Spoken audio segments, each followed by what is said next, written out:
Welcome to the Daily Horror Habit Podcast. I'm your host, Jay Krieger, bringing you daily reviews of currently streaming horror movies for your twisted pleasure. Be aware that these reviews may include mild spoilers.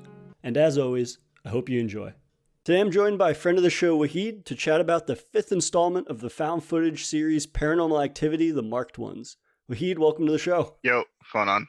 Nothing much. How's it going, man? This is long overdue. I'm happy to have you. You were the person the original duo. Yeah, exactly. For people that don't know, Wahid and I have a podcast that's more of a general movies reviews called Green Line Fair Films. So I was ecstatic to kind of get you on here. And then we branched off so Jake could just do his horror suggestions on here rather than turn your arms into almost 80% horror. Yeah, I think after a while it got kind of annoying that I was just like, hey, let's watch this horror movie, let's watch that horror movie, and so forth. So I'm glad, though, to get you on to talk about this. I'm excited. Yeah, like you said, completely long overdue. Yeah, so for those that don't know, the fifth installment in the Paranormal Activity franchise, The Marked Ones, is directed by Christopher Landon, who's behind the Happy Death Day series, and it's currently streaming on Crackle and Pluto TV. Changes things up for this fifth entry. We see Paranormal Activity following a group of recently graduated Latino high schoolers who discover the women living below the main character Jesse's apartment is involved in witchcraft. Friends uncover this cultish plot to mark Jesse, but it may be too late for him to kind of escape that. So I'm curious, what about The Marked One stands out to you amongst the four Paranormal Activity movies that preceded this one? I feel like it's it's probably the Paranormal Activity movie that kind of had its own identity to it. And I like that it kind of veered away from like the main family. Because normally I think people will be annoyed at spinoff, but I genuinely thought that this movie was probably the best of them, of like the entire franchise. I really, really enjoy this one because there's like a genuine sort of like feeling of found footage, and like, you know, with the actors and everything, it feels very genuine, and everyone's great in the movie. Like there's a lot, like, you know, even for a horror movie, there's like a lot of like family moments and a lot of laughs. Like it feels like an actual, you know, it feels like a found footage one where like the Paranormal Activity movie, once you got to like 3 and it just like blew up, it just felt like, you know, they're just monetizing as much as they could on the found footage craze, and it was just retreading the same shit from the old movies, but with nothing sort of creative about it. Just, let's do the security cameras in the house, but they have little dot laser beams that can detect motions and blah blah blah. Like it just got too corny for its own good. And then, I'd only ever seen the original Paranormal Activity, and I thought it was fine for what it was. But one of the reasons that I never bothered like checking out all the other ones is that from the outside they all kind of look the same. Yeah. In terms of just like the concept, like there's the original one, sure. Yeah. But then like 2, 3, and 4, just from like the trailers, it's like, okay, it's another white family kind of wandering around their house at night and something moves. Right. So when you recommended this one, I was actually excited to check it out because it's the one that, like you said, with the spinoff, it's its own it's a fresh thing. It's a fresh start, and it's creating its own identity from the jump. And that's kind of like the idea behind it. Yeah. Obviously. Yeah. What did you think of it? So I definitely appreciated, like you said, the fact that it very much crafts its own identity, and it feels more genuine a lot of the times. I don't know if that's because of like the actors that they did a better job and whatnot, but the whole just sense of community came out in a way. And like, obviously I was a big fan of like the representation in terms of just like, again, getting away from the kind of like the white suburban family. Yeah, exactly. Like after 4 films, I mean, after 2 films, like you said, it sounds like that got old real quick. Yeah. So to kind of like get a new change of scenery was fantastic, I thought. I think I still had some issues in terms of the lack of scares. I mean, like one of the things that I had an issue with the original Paranormal Activity was the pacing is not great in those movies. Yeah. Like I can appreciate the original one as a whole, basically like kickstarting the found footage thing and building up to its big climactic scares. Right. Whereas with this one, I feel like the first act and the third act are pretty good for different reasons. Like the first act is all about kind of just establishing this new setting, Yeah. which, I mean, it doesn't do anything amazing, but at the same time, it feels different Yeah. for the franchise. And I don't know how many franchises that have as many sequels as Paranormal Activity does are able to feel fresh with the fifth film in the series. Whether it's as good as the original one or not is like up for debate in a lot of ways. But at the same time, like it's a rare occurrence that you get something that feels this fresh in terms of just like changing things up considerably. Right.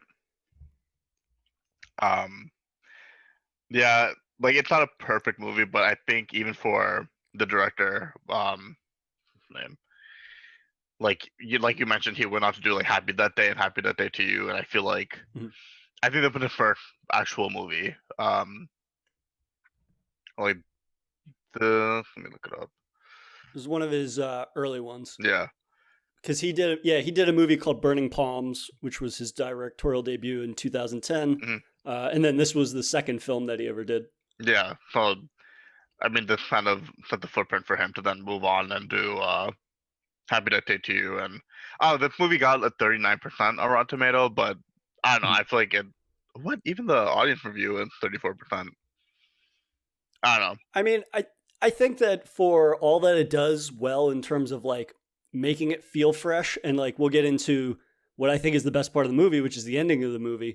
I think it does enough that it kept me more engaged than I normally would be. I think if it was kind of just like, again, this suburban white family where it's just like feels like it's copy and pasted for the fifth time kind of thing. So in that regard, I tend to overlook some of the narrative shortcomings or predictability of certain things. But I definitely felt like it did something else unique with the hauntings. Instead of like things just moving around the apartment like we've seen in all the other movies. Yeah. There's this idea that he's been marked for something. There's this conspiracy angle. And in that conspiracy angle, it almost had... Do you ever see that movie Chronicle back in the day? I know it, but I never actually got around to watching it. Yeah, so it's like these teens that are documenting one of them has superpowers or they all have superpowers or something. And that kind of comes into play in this, in that Jesse finds out that he starts to develop these kind of special powers. And seeing how he handles having those powers, I think, is kind of interesting. And we see that it helps him when he like gets jumped, basically, and he's able to defend himself from these two gangsters. Yeah. But then how he becomes kind of like drunk with power to a certain extent and starts lashing out at other people the more possessed he becomes. So that was an angle that I thought was cool in terms of just further distancing itself from the other Paranormal Activity movies. Right. Yeah. Change Spending was great, and I enjoyed like the chemistry between the lead and like his best friend. Yeah. I like that even when he kind of gets marked or whatever, like it's not this immediate thing of like, oh, I'm in danger and something's happening. Like they're just kind of exploring it, like, okay, like what is actually happening? Like it's almost like felt like a Spider-Man movie where like he kind of discovered he had like something like some type of powers, and initially they're just kind of messing around with it. And I like the little montage they have where they're just doing like the way they had Shazam, the the superhero, like when they were doing like the what do you call it, the test, whatever, with the power to see what he can do. Like I like that this movie kind of did something fun like that. And they had the one point where they're in the skate park and he uses the power to literally fucking like jump into space with the skateboard and land back down. Like just the most random thing. Like I think if you ever talked about Paranormal Activity movie with someone and you're like, yeah, there's a part where the kid pretty much jumped really high, almost into space with a skateboard. They could be like, wait, what the fuck are you talking about? I did like that montage, and this one definitely incorporates humor in a way that I think feels more natural, and that's definitely, like you said, the camaraderie and chemistry, especially between Jesse and his best friend Hector, Andrew Jacobs and George Diaz, respectively, those actors. Just it makes their relationship feel genuine in a way that, like, I don't know. One of the things that I always had an issue with in the original Paranormal Activity is that Katie and Mika's relationship doesn't feel real. It kind of just feels like the whole movie is him being a dickhead to her the entire movie, and it just doesn't. It just feels like two people pretending to be in a relationship. I watched it recently, like 3 months ago. I'm like, Yeah, they're a very abusive couple. Like I just never thought Yeah, about it. I'm like, damn, they're pretty fucking like problematic in the thing. Like yeah, everything he's exactly. saying just came off like so just ego, like male egocentric. Yeah. And so this, I think, I mean, granted, I've only seen the first one and this. Mm, I would say that this definitely is the most naturally feeling one. And like, just even in terms of like the space and the community and all the different characters, like that was something that I felt definitely separated it from the original one. yeah, And that's probably just a case of like having a bigger budget, obviously. And this is the fifth in the series, but kind of like getting outside of the house or a haunting not being tied to one place, yeah, I thought went a long way and kind of just like establishing the world and the setting of the marked ones mm, that doesn't make it feel like as claustrophobic, which kind of allows the conspiracy angle that the second half of the movie ties into or unfolds into, made it work really well. yeah. Um, what was I gonna say? What like particular scene kind of stood out to you? Like, what were your sort of highlights of the movie? Well, I think that montage that you mentioned of them trying to like hurt themselves was pretty funny because we see we see Jesse like leaning backwards, like free falling, and then obviously something, the spirit that's marked him, stops him. Yeah, He like tries to jump off of a chair and whatnot. yeah, He basically jumps into space on the skateboard, yeah, which is funny. And then contrasting that with George trying to do it mm, and him just fucking his shit up every single time yeah, because he's obviously not marked. Like that was pretty funny. Um, I liked the scene where those kind of like gangsters try to jump them. mm, And we see that first instance of his powers where he like flings them across the basketball court or whatever that they're in. yeah, And just kind of like little moments like that. And then I really liked the ending, obviously. yeah. The ending was Uh, really great. Actually, like when you think about it, actually, one thing I did want to say, Ian, about that montage, and I feel like that also gave a, because Christopher Landon wrote the movie as well. And I feel Mm-hmm. like that just also gave him sort of his comedic inspiration for Happy That Day to You. Like, I think he does a Yeah. great way for blending comedy with horror. Obviously, Mm-hmm. like the horror in this like is not that apparent Mm-hmm. compared to Happy That Day to You or Happy That Day and Happy That Day to You, but still thought it was like it was just a more fun movie and like it didn't have as much horror, but I think just genuinely as a movie, it felt better than the other, and maybe that's why it didn't get as critically received Mm-hmm. as the other, because people are probably just expecting like maybe the change of scenery and everything. The focus is completely different in this one. I think that may have been the issue, and probably not as scary as they wanted it to be. But Yeah, I think, I mean, I would say for as much as I enjoyed the differences in it from the original one, mm, at the same time, it feels like this movie was basically made with the last 10 minutes in mind from the beginning. yeah, And it was almost like he didn't necessarily know how to incorporate that into the rest of the movie. yeah, Because there's, I don't know, again, like the first act, I think does a good job of kind of exploring the chemistry of the characters and the relationships and whatnot. yeah, But then there's a good like 45 minutes where there's not really any scares that are remarkable mm, or anything like that. And it kind of is just him slowly transforming into this possessed being. And then we get the reveal at the end that connects this movie to all the other movies. Um, but again, just like getting to that last 10 minutes, I think it's very apparent that the movie was designed with connecting it to the larger cinematic universe. yeah, But they didn't necessarily he didn't do a fantastic job, I think, of making that feel organic. Kind of just feels like at the end of the movie, they drop this massive like cinematic connection when maybe that could have been incorporated throughout the movie mm, instead of just like this one big kind of crescendo moment at the end. yeah. It definitely kind of came out of nowhere, but Mm-hmm. I think I like that. I mean, I like that it. I felt like it made a pretty dope connection to the first movie, even though like it's a little It's a little ran. contrived. It's a little, yeah. But if you watch the one that came after this one, what are it called? Ghost Dimension. Ghost Dimension, like that was the epitome of like, okay, we are like just trying to milk the franchise. Mm-hmm. Um, I definitely like that they connect it. And even as somebody that hasn't seen any of them since the first one, mm, I like the idea that because the end of the movie, the twist is that like this cult has marked Jesse and he's got these powers. Yeah. And then he goes through the door that they reference in the beginning of the movie where they basically find this door, this information about a doorway that it lets you travel to a demon dimension or a ghost Right. dimension. And when he goes through the door in that cult house, when he's running away from Jesse, he ends up back in the house of the first movie. Yeah. And he's basically a ghost, I think, at that point. And he sees like a couple of characters from the original, but at another point, there's like two little demon girls that are from one of the other movies, I think.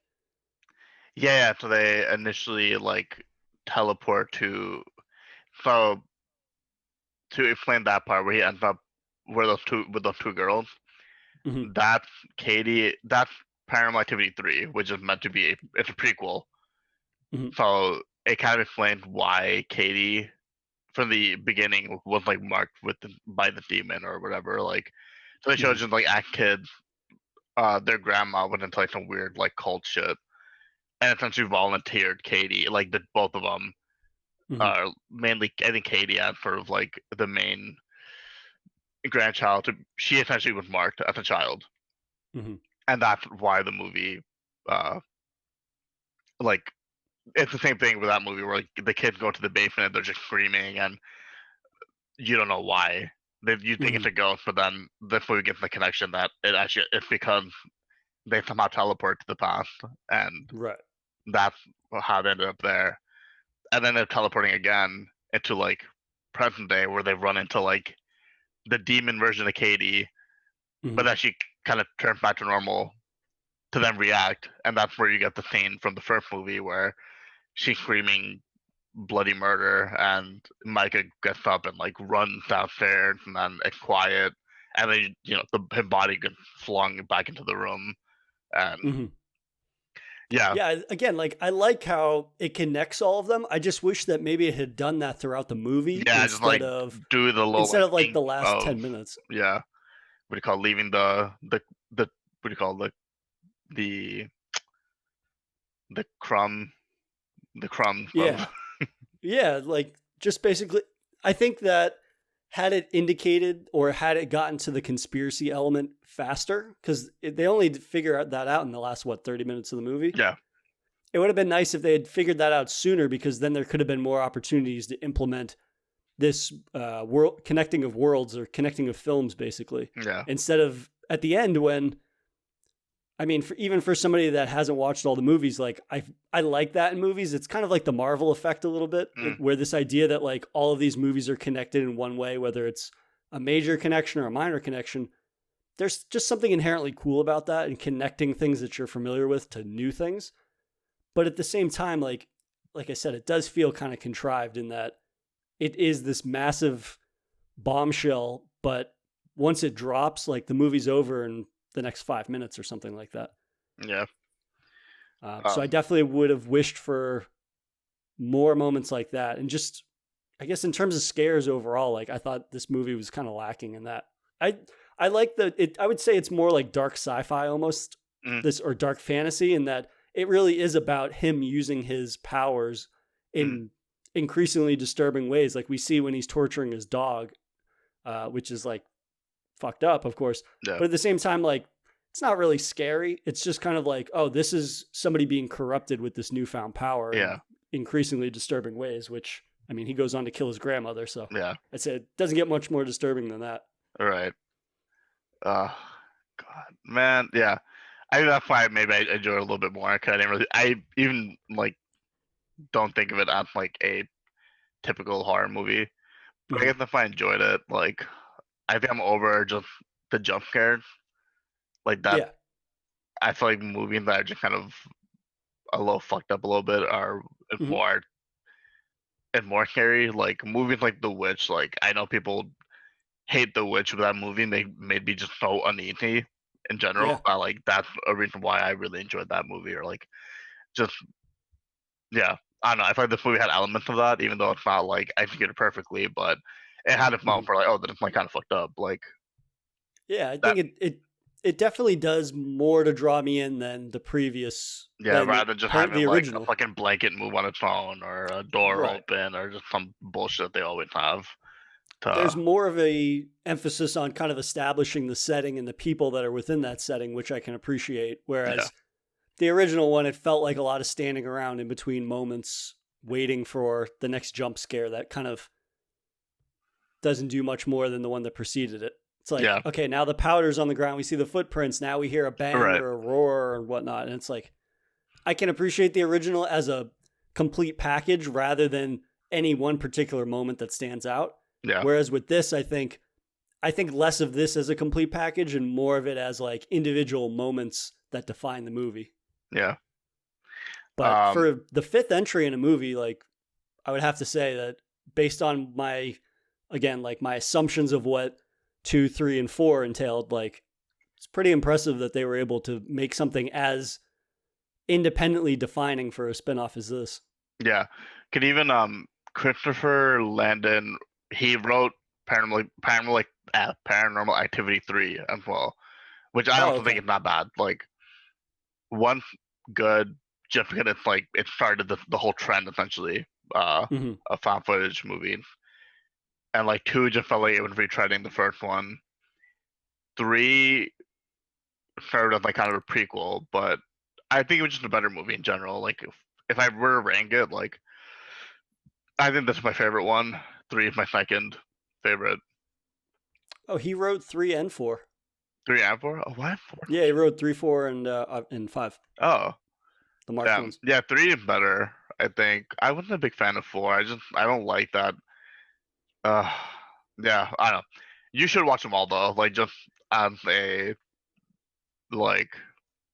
I mean, I'm sure you watch shittier horror movies, so I'm sure you could endure three more Hey, paranormal. these are short. These are short. So Yeah, I mean, you've already gone through two in the list, so I think you can yeah, bear teeth I, to three more. yeah. I mean, for as much I think they're guff rebooting and it too, shit as you actually. could. Oh, sorry, go ahead. What's up? What were you gonna say? I think they're rebooting it actually. So I just checked the sixth one, or sorry, the seventh one rather is pushed to next year. Like everything else is being pushed right now. Yeah, So yeah, they're gonna. I don't know what 6 entails, but I assume that they're gonna continue that story. yeah, I mean, this series as a whole, like as uneven as it can be sometimes, is still remarkable, and it's one of those film series that you can't like talk about horror or the history of horror movies without mentioning these movies just based on how successful they are. Like it's unfathomable how successful this franchise is. And I think I read that this franchise has generated just shy of 100 million from $1 billion in revenue or something. Something I insane like that. And they've only spent $30 million making the movies, or 30 to 50. yeah, Like this one, you said that this one, you were looking up the ratings, like has the lowest ratings, but at the same time, this one cost less than $10 million to make, and it made 90 million, yeah. which is just like absolutely insane. Or no, not 10. I think they made it. Was it 10 million or I think like 10,000? This one? No, oh, the original, the original. Oh, Oh, yeah, you're no, talking that about was this the one. original. Sorry, I was talking about the marked ones. Yeah, Yeah, the marked ones. It's real vague. It says like between 5 and 10 million budget. But I mean, the fact that it made 90 million is insane. And yeah, yeah, like you were saying, the original one, they spent what? It was 10 grand, I think, and it made a million or something like that, yeah, dude. or a Blumhouse, 100 million. Yeah, they fucking know what they're doing. yeah. I mean, they have the eye when it comes to producing up and coming series or horror series rather. Producing, yeah, with the minimal budget, but they make it work for the most part. Um, Yeah, so I'm looking at it right now. They said the production budget of the original one was 15,000, post production was 215,000, and yeah, the movie went on to make 193 million dollars. that's fucking crazy. It's so insane. Um, Um, but yeah, I mean, what else about this movie? Are there any other specific moments we didn't mention that really make it stand out for you amongst it? Because you said this is your favorite, correct? yeah. Um, What particular like scare really stood out to you amongst the other ones? I think when they have the when they're creeping through the old lady downstairs who like initially they're just like, oh, like she's like the weird lady downstairs, but then she just dies suddenly, and there's that night where they kind of creep through her apartment because they're trying to like Hmm. hook up with those two girls, Yeah. and it gets like really creepy.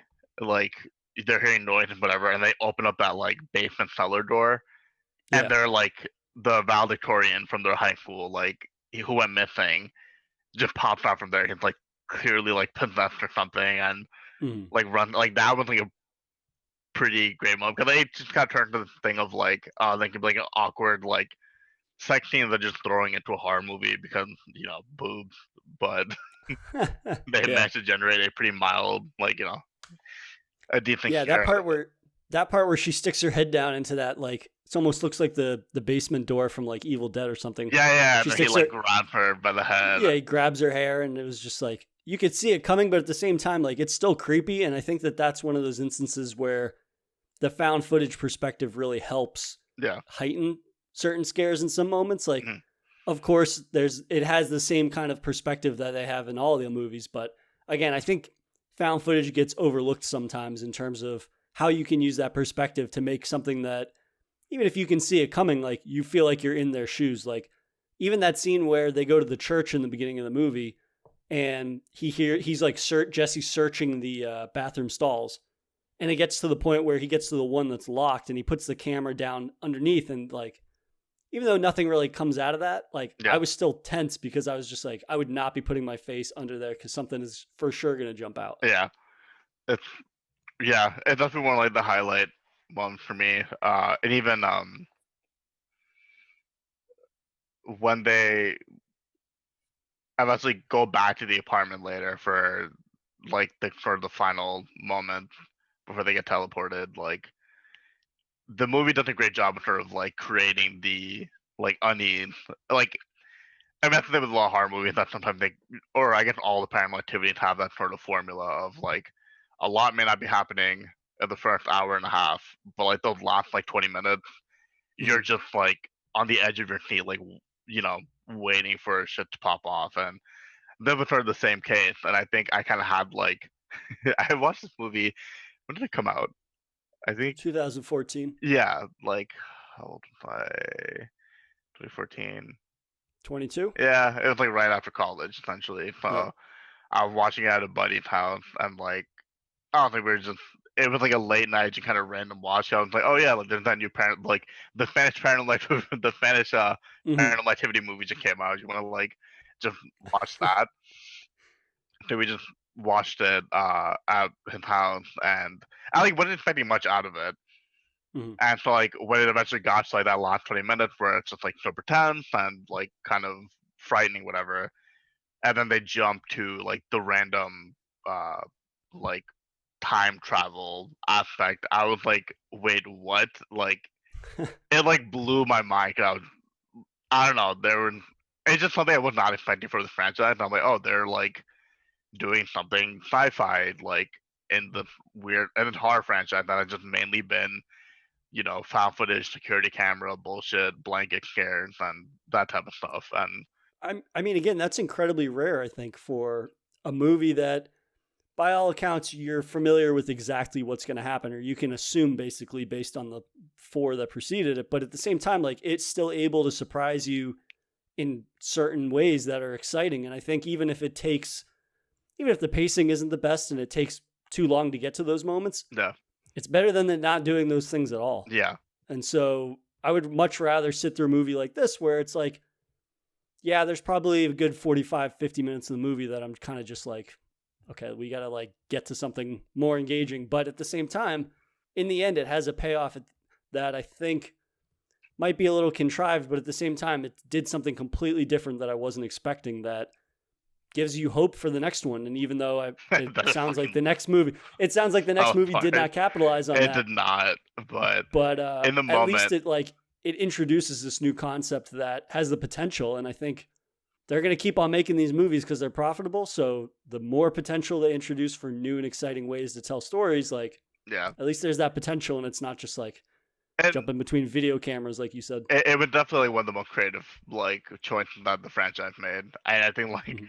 in the moment when I initially watched it, like in my brain, I just had that like, bro, this could be an Oscar-winning movie. like just Hmm.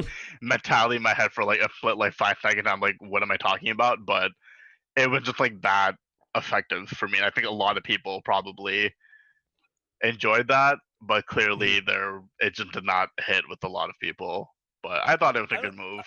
I don't know though. This movie, I think, I would say that since this is his first major commercial movie, like this is the director's second movie, but this is his first big commercial movie. Yeah, I think if horror studios were looking at the originality he was able to pump into something that, by all intents and purposes, has been fairly similar and stagnant yeah, for the last couple of sequels, and to do it on a budget that is less than $10 million and make 90-ish yeah, million, like I don't think it's a surprise that he was able to make what was that movie he followed up with, Scout's Guide to the Zombie yeah. Apocalypse, that, and then obviously we got Happy Death Day 1 and 2, And like, which are pretty good. and it's pretty. It's there's definitely a correlation with Happy Death Day to You being like this movie was clearly for like the footprint to the plot Mhm.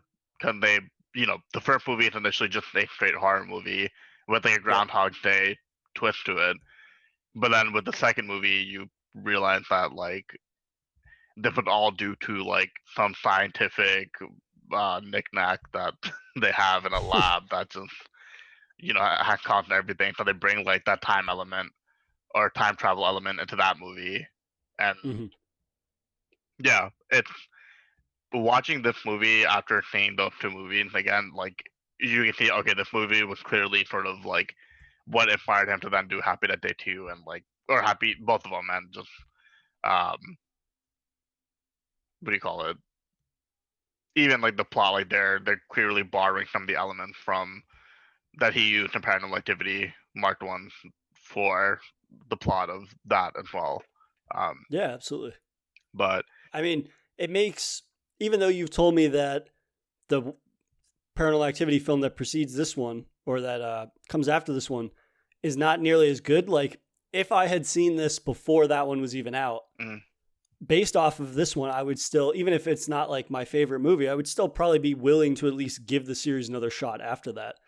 can I And give I'm you interested. a quick brief down of the or a quick brief Yeah, summary of the please. plot? So Yeah, go the for it. next one ends up being some people end up going on like a camping trip in some cabin that a friend of theirs owns, whatever. And in the attic of the cabin, they find a like special camera that they don't really understand.